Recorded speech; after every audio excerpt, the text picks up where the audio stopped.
Welcome in this lecture. आज का हमारा जो टॉपिक है वो है दो निकायों के मध्य उष्मीय साम्यावस्था का जो प्रतिबंध है उसे हम सांख्यिकी के पदों में ज्ञात करेंगे। यानी ऊष्मागतिकी और सांख्यिकी के अंदर जो कोरिलेशन हम पढ़ रहे हैं उसी का एक भाग है कि साम्यावस्था जो प्रतिबंध होता है उसकी जो शर्त है उसको ऊष्मागतिकी में सांख्यिकी का उपयोग करते हुए ज्ञात करना। तो यहाँ पर हम दो निकाय मानेंगे, निकाय ए और डी, और इन दोनों निकायों के मध्य जो उसमें साम्यावस्था है उसके प्रतिबंध को लगाकर हम देखेंगे कि फाइनल रिजल्ट क्या आता है। तो देखिए, जैसे दो निकाय हैं अपने पास में, निकाय ए और बी।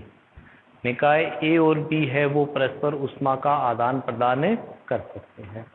निकाय ए की ऊर्जा ई ए और बी की जो ऊर्जा है उसका मान है ई बी, और इन दोनों निकायों की जो कुल ऊर्जा है इट्स मीन कुल ऊर्जा क्या हो जाएगा, E is equal to E A and E B का सम।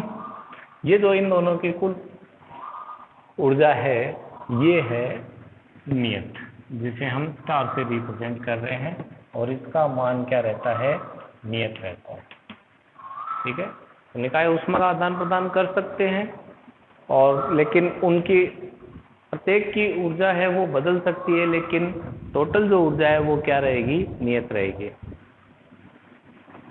निकाय ए की ऊर्जा ई ए होने की प्रायिकता की, it's mean probability of E A is equal to omega E A and a constant.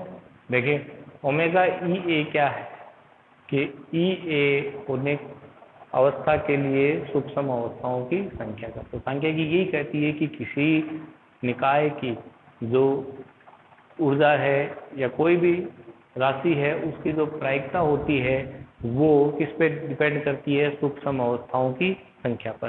क्योंकि अधिकतम सूक्ष्म अवस्थाएं जिस अवस्था की होगी वही निकाय की जो अवस्था है फाइनल उसको रिप्रेजेंट करेगी।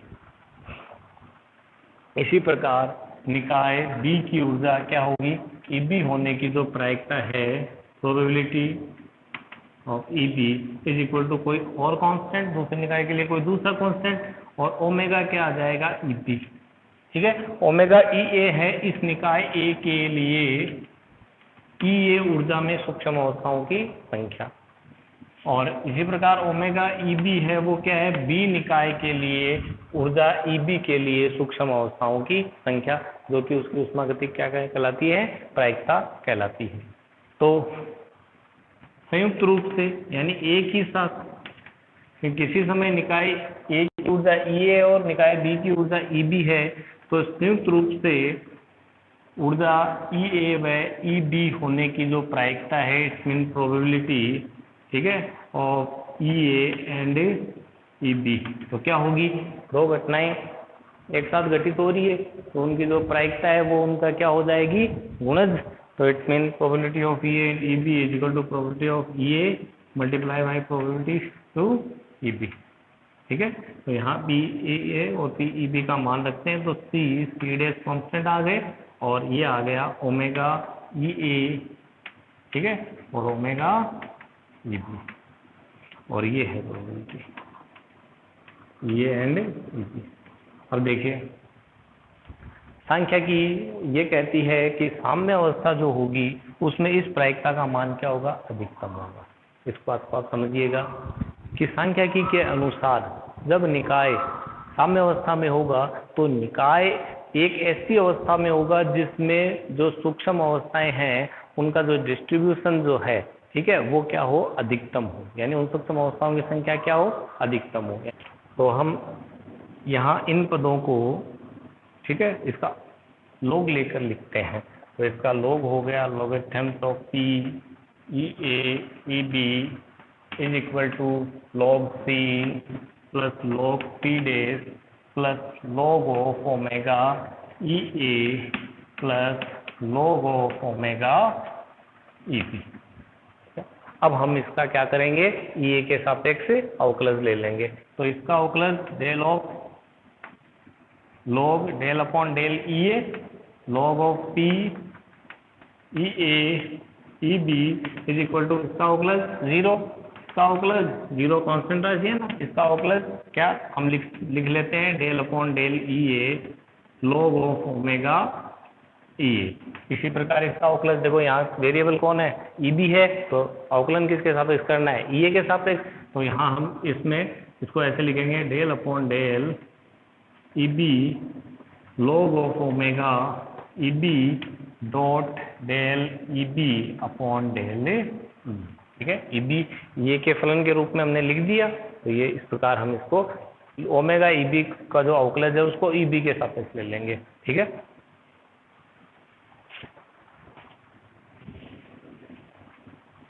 नेक्स्ट, चूंकि हम बात कर रहे हैं साम्यावस्था की, तो साम्यावस्था के लिए सांख्यिकी ये कहती है कि जो प्रोबेबिलिटी होगी उसका अवकलज क्या होगा, 0, ठीक है। तो यहाँ से ये 0, तो ये पद क्या आ जाएगा, del upon del E A log of omega E A plus del upon del E B log of omega E B and del E B upon del E ए।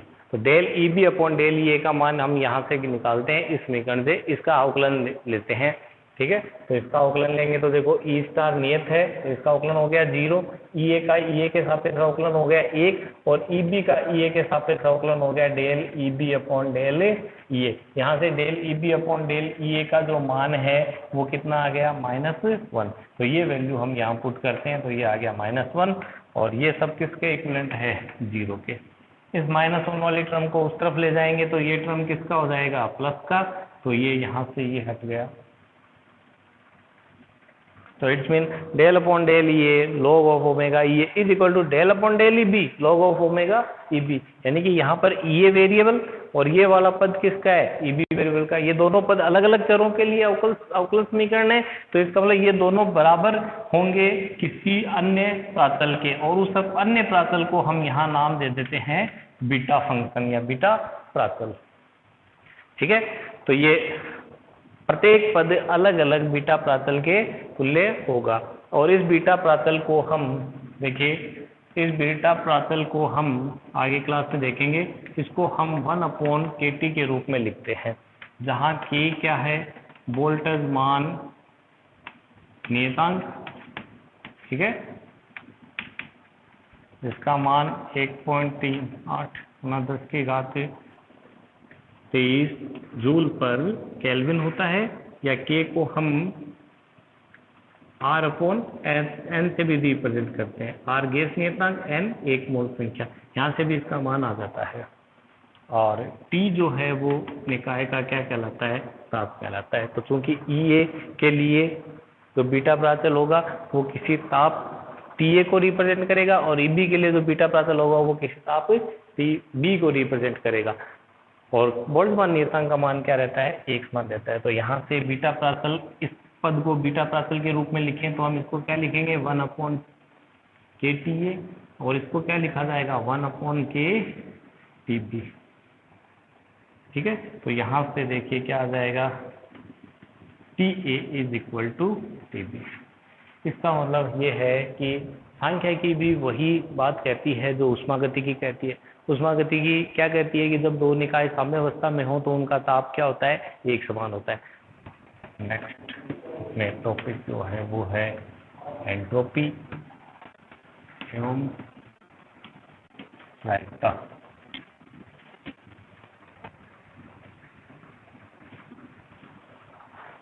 देखिए, एंट्रोपी जो है वो एक ऊष्मागतिक राशि है, और प्रायिकता जो है वो एक सांख्यिकी राशि है।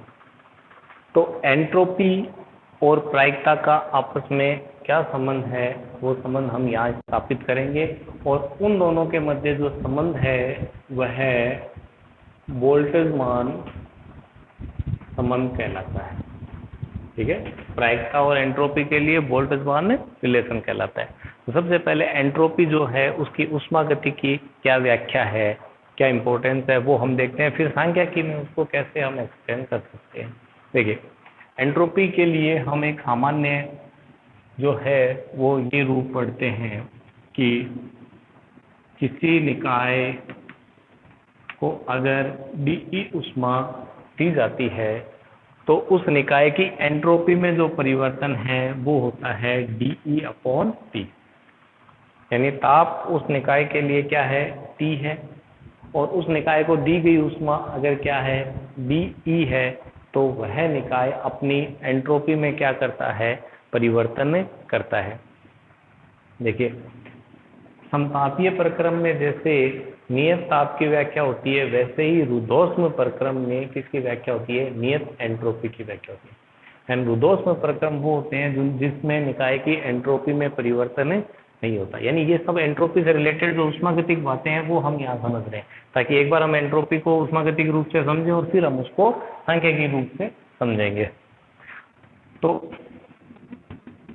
यहाँ एंट्रोपी का अगर आप मात्रक देखें तो एंट्रोपी का मात्रक आ गया जूल पर केल्विन। ठीक है, एंट्रोपी को अगर उसमें ऊष्मागतिकी में हम भौतिक रूप से समझने का प्रयास करें तो वो थोड़ा कठिन होगा, लेकिन फिर भी हम प्रयास करते हैं। देखो कि जैसे m द्रव्यमान की h ऊंचाई पर जो स्थितिज ऊर्जा है वो क्या रिप्रेजेंट होती है, mgh। ठीक है, यानी कि यहाँ g कांस्टेंट है तो mg का मल्टीपल जो है वो कण के द्रव्यमान से रिलेटेड राशि है और h है वो है ऊंचाई। ठीक है, यहाँ पर इसी सूत्र को अगर हम रिप्रेजेंट करना चाहें dE यानी ऊर्जा, that is equal to ds into T। अब देखिए, गुरुत्वाकर्षण में जैसे हम ऊंचाई को रिप्रेजेंट करते हैं, वैसे अगर ऊष्मागतिकी में हम किसको रिप्रेजेंट करें, ताप को, तो एंट्रोपी जो है वो किसको रिलेट करती है, द्रव्यमान को। समझाई बात? तो हम इसके तुल्य मान सकते हैं, यानी जितना ज्यादा द्रव्यमान होगा उस वस्तु पर गुरुत्वीय बल या गुरुत्वीय विभव आदि जो है वो अधिक प्रभावी होंगे। इसी प्रकार एंट्रोपी जितनी ज्यादा होगी, ठीक है, उतना ही हम ये कह सकेंगे कि उसमें ऊष्मा या ऊर्जा का जो मान है वो अधिक प्रभावी होगा। नेक्स्ट, किसी अनुत्क्रमणीय प्रक्रम में, ध्यान दीजिए, किसी अनुत्क्रमणीय प्रक्रम में, जो कि जितने भी भौतिक परिवर्तन होते हैं सारे अनुत्क्रमणीय होते हैं। ठीक है, तो किसी अनुत्क्रमणीय प्रक्रम हमेशा उसी ओर अग्रसर होता है जिसमें उसकी एंट्रोपी में क्या हो, वृद्धि।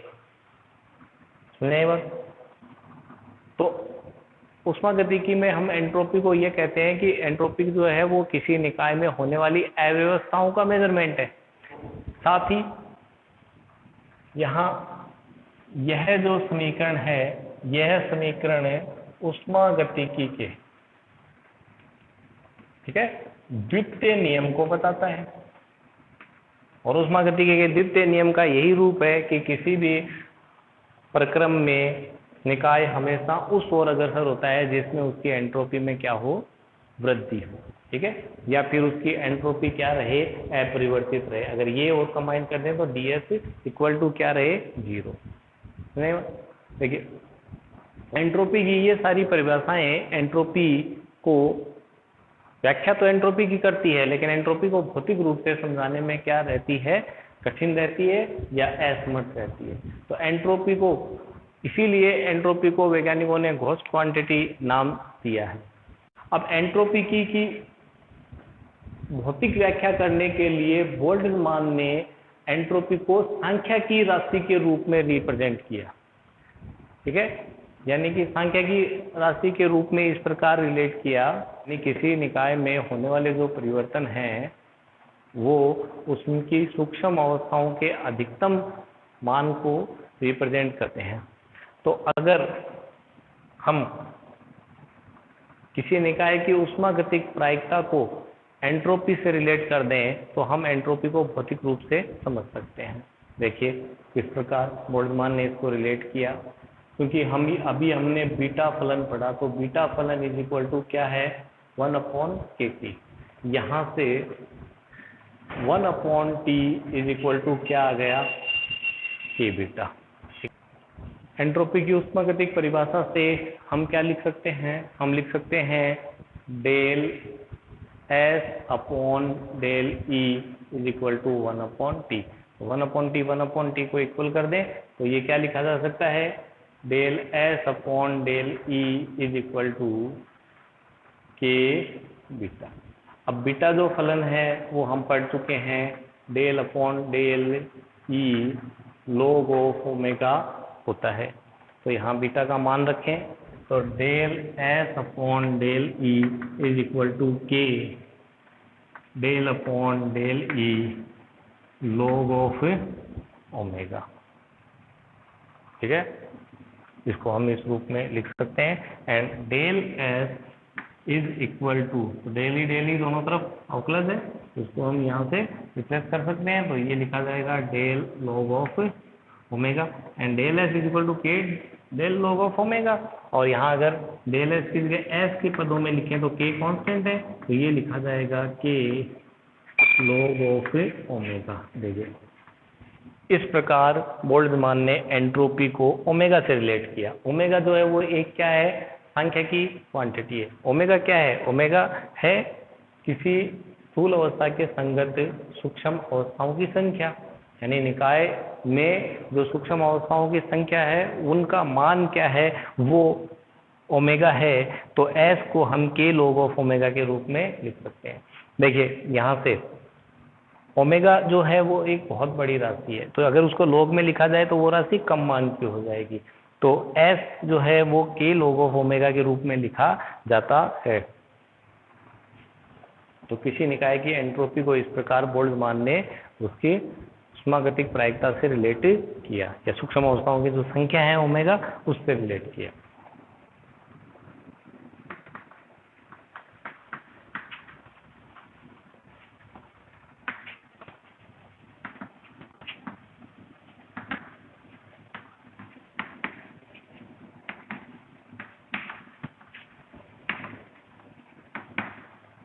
ऊष्मागतिकी का जो द्वितीय नियम है उसकी सांख्यिकी की विवेचना, यानी कि हमें कैसे हम एंट्रोपी को सांख्यिकी के पदों में रिप्रेजेंट कर सकते हैं, वो बात करनी है हमें। तो ऊष्मागतिकी का जो द्वितीय नियम है वो यही है, ds is equal to dE by जो T है, दैट इज ऑलवेज ग्रेटर और इक्वल 0।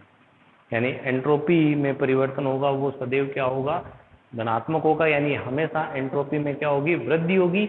और या फिर क्या होगी कि एंट्रोपी उसकी क्या रहेगी, निकाय की नियत रहेगी। यानी इसमें ऐसा कोई निकाय में परिवर्तन स्वतः नहीं हो सकता जिससे उसकी एंट्रोपी में क्या हो जाए, कमी हो जाए। ठीक है, तो यह जो नियम है ऊष्मागतिकी का द्वितीय नियम, यह हमें एंट्रोपी के मान को बताता है, लेकिन यह पता नहीं लगता है कि निकाय में एंट्रोपी जो परिवर्तन है वो सदैव ऐसे क्यों रहे हैं कि उसकी एंट्रोपी का जो मान है वो बढ़े। ठीक है, तो इसको समझने के लिए हम एंट्रोपी का जो बोल्ट्जमान संबंध है उसे देखते हैं। तो S इज इक्वल टू क्या लिखा है बोल्ट्जमान ने, S is equal to k log of omega. log natural है E। ओमेगा जो है वो किसी स्थूल अवस्था के संगत सूक्ष्म अवस्थाओं की संख्या है। तो देखिए, अगर हम बात करें डेल S की, तो यहाँ पर k का बोल्ट्जमान कांस्टेंट नियत है। किसकी बात होगी, ओमेगा में चेंजेस। कोई भी जो निकाय होगा अगर आप उसको ऊष्मा देते हो तो उस निकाय में सदैव ऐसा परिवर्तन होगा कि जिससे वह अपनी सूक्ष्म अवस्थाओं की जो संख्या है उनको क्या करे, बढ़ाए। नहीं, यानी कि निकाय की जो सूक्ष्म अवस्थाएं हैं वो हम कैसे कैलकुलेट करते हैं, तो निकाय की सूक्ष्म अवस्थाओं को कैलकुलेट करने के लिए सांख्यिकी में हम किसका उपयोग करते हैं, यांत्रिकी का। ठीक है, हमने एक जनरल उदाहरण लिया था कि जैसे 4 कण है उनको 2 बॉक्स में क्या करना है, डिवाइड करना है। तो वैसे ही हम सामान्य जो यांत्रिकी के नियम हैं वो लगा के हम किसी अवस्था का अध्ययन करेंगे और उस अवस्था के अध्ययन में हम उसमें कितनी सूक्ष्म अवस्थाएं डिस्ट्रीब्यूट होके बनी है उनका अध्ययन करेंगे।